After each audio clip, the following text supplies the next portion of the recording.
Good morning सुप्रभात आम नुआगाँ 24 एवं प्रतीक्षा वेब मीडिया को आपन को स्वागत हृदय आपन को शुभ सकाळ। निश्चय भाव में आपणकर दिनटी आज भलरे जीव जगतरनाथ जगन्नाथ निकट में आम एति प्रार्थना करुचु। सुखर रुहतु, शांति रुहतु, सर्वदा खुशी रुहतु एवं खुशी बांटतु। चलम जानिबा खबर आजिर 20/9/2025 भुवनेश्वर खबर ठू आम आरंभ करवा एवं देश विदेशर खबर आंचलिक खबर सहित मुझे आपण पाखे सकाल सकाल आपणकर सार चिन्मय शाह भुवनेश्वर स्कूल रे नैतिक बौद्धिक विकास पर नैतिक गल्प शांति मंत्र पाठ सह भगवद गीता पाठन पर प्रस्ताव रखि मंत्री। सप्तदश विधानसभा चतुर्थ अधिवेशन बलवत्तर आसंता 22 तारिख में बंद रहिबो मुख्यमंत्री जन अभियोग शुणाणी। भुवनेश्वर खबर 4739 कोटी निवेश सिंगल विडो क्लियरेंस अथॉरिटी अनुमोदन सृष्टि हेब 25,200 चाकरी। द्वितीय दिन में विधानसभा गृह अचल विरोधी हो हल्ला जो आज सकाल 10 जाए गृह मुलतवी। पुणी अशांत हेब बंगोपसागर आसंता 25 तारिख सुधा लघुचाप सृष्टि होगा नहीं संभावना। भुवनेश्वर खबर बेआईन निशा कारबार 153 गिरफ 1,60,00,000 टंकार सामग्री जबत। निज जिले शिक्षकों को मिलबनी नियुक्ति गोटे स्थान में 6 वर्ष अधिक समय रही पारे ना। वार्षिक बदली एप्रिल 15 तारिख जून 15 मध्य हेब। बीजेडी पुणी फाट जल जल श्रीमयी और प्रफुल्ल सपक्ष देवाशीष नवीन निष्पत्ति नहीं उठिला प्रश्न। राज्यर विश्वविद्यालय खाली पड़ी 1404 अध्यापक पद। रेवेन्सा सर्वाधिक मरुड़ी। बांकी पाथपुर गाँ जमीजमा बद को नहीं बांकी फणाकटा 2 गुरुतर कटक बड़ डाक्तखाना को स्थानांतर।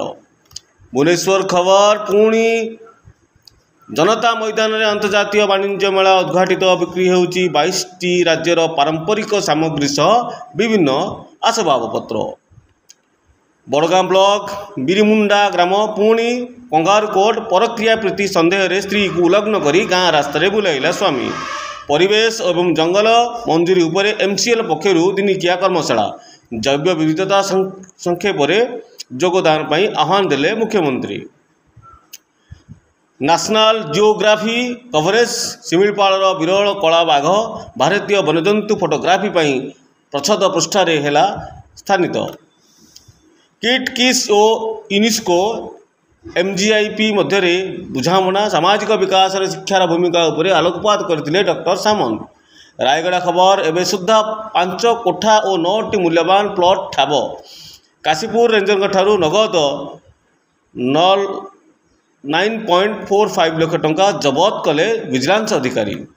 सिंगापुर खबर स्कूबा डाइविंग बेले याली फेम गायक जुबिन गर्ग मृत्यु जुरुंट प्रशंसक। प्रधानमंत्री गस्त पर मुख्यमंत्री अध्यक्षता प्रस्तुति बैठक अनुष्ठित। 27 ब्रह्मपुर सेवा पर्व कार्यक्रम जोगदेवे PM Modi. Dubai Asia cup cricket रे जितिला भारत ओमान कला भल खेल प्रदर्शन। दिशा पठानी घर गुलीमाड़ घटना पुलिस एनकाउंटर में 5म अभियुक्त आहत। भारत चीन निष्पत्ति को बदलाई पारे ना ट्रंप को कड़ा जवाब देला रूस। चलନ୍ତୁ जानिबा आज किसी आंचलिक खबर उपर चलନ୍ତୁ नजर देवा।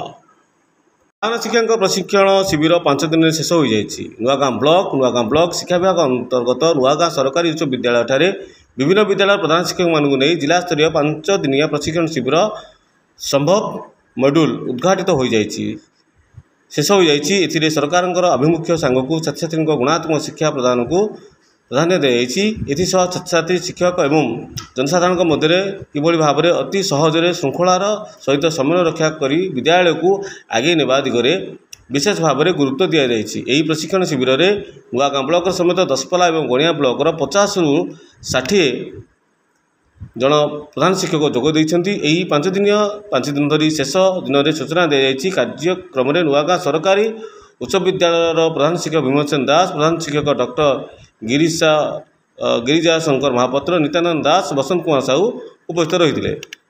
ସେହିପରି ଭାବେ ପଥର ବୋଝେଇ ଟ୍ରାକ୍ଟର ବନ ବିଭାଗ ଦ୍ୱାରା ଅଟକ। ନୟାଗଡ଼ ଜିଲ୍ଲା ନୂଆଗାଁ ବ୍ଲକ ଅନ୍ତର୍ଗତ ଆଦିବାସୀ ବହୁଳ କାପ୍ତାପଲ୍ଲୀ ପଞ୍ଚାୟତର ମକରାପଲ୍ଲୀ ଜଙ୍ଗଲ ନିକଟକୁ ପଥର ବୋଝେଇ ଟ୍ରାକ୍ଟର ଜବତ। ସୂଚନା ମୁତାବକ ନୂଆଗାଁ ବ୍ଲକ ଅନ୍ତର୍ଗତ ଓଡ଼ଗାଁ ବନାଞ୍ଚଳ ଅଧୀନରେ ବାହାରଝୋଲା ବନପାଳଙ୍କ ଦ୍ୱାରା ମକରାପଲ୍ଲୀ ଅଞ୍ଚଳରୁ ଏକ ପଥର ବୋଝେଇ ଟ୍ରାକ୍ଟର ଜବତ ହୋଇଥିବା ସୂଚନା ଦେଇଛନ୍ତି ବାହାରଝୋଲା ଫରେଷ୍ଟର ମନୋଜ କୁମାର ସେଠୀ। ତାଙ୍କ ସହିତ ବାହାରଝୋଲା ସେକ୍ସନର ଫରେଷ୍ଟ ଗାର୍ଡ ସୁନୀଲ କୁମାର ନାୟକ, ମିନତି ପାଲଟ ସିଂ, ବିଶ୍ୱଜିତ ସାମନ୍ତରାୟ ଉପସ୍ଥିତ ରହିଥିଲେ। ସେହିପରି ଭାବରେ ଚାଲନ୍ତୁ ଜାଣିବା ପଡ଼ାସାହି ଅଞ୍ଚଳରେ ହାତୀ ଦଳିଦେଲେ ଧାନ ଫସଲ।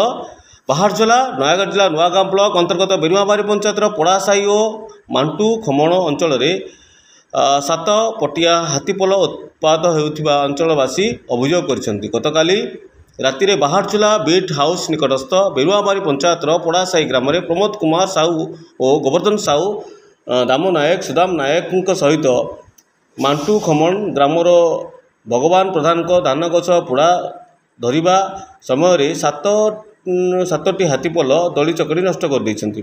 ଫଳରେ ଚାଷୀର ସବୁକିଛି ଧାନ ନଷ୍ଟ ହୋଇଥିବାର ସୂଚନା ମିଳିଛି। ଏହିପରି ଭାବେ ଆମେ ଆଜି ଆପଣଙ୍କର କିଛି ଆଞ୍ଚଳିକ ଖବର, କିଛି ଦେଶ ବିଦେଶର ଖବର ଉପରେ ଆମେ ନଜର ଦେଲେ। ରହୁଛୁ। ଜୟ ଜଗନ୍ନାଥ। ଆଜି ଆପଣ ଦିନଟି ନିଶ୍ଚୟ ଭାବେ ଶୁଭରେ ଯାଉ। ଆପଣ ନିଶ୍ଚୟ ଭାବେ ଆମ ଚ୍ୟାନେଲକୁ ଲାଇକ୍, ସବସ୍କ୍ରାଇବ୍ ଏବଂ ସେୟାର କରନ୍ତୁ। ଆଉ ଯେଉଁମାନେ ଲାଇକ୍ କରିନାହାନ୍ତି, ସବସ୍କ୍ରାଇବ୍ କରିନାହାନ୍ତି, ଶୀଘ୍ର ଯାଇ ସବସ୍କ୍ରାଇବ୍ କରିଦିଅନ୍ତୁ। ଆଦର୍ଶ କମ୍ପ୍ୟୁଟର ନୂଆଗାଁ ମଧ୍ୟରେ ବର୍ତ୍ତମାନ ନାମ ଲେଖା ଆରମ୍ଭ ଚାଲିଛି। CCC, DCA, PGDCA ପାଇଁ ନାମ ଲେଖା ଚାଲୁଅଛି।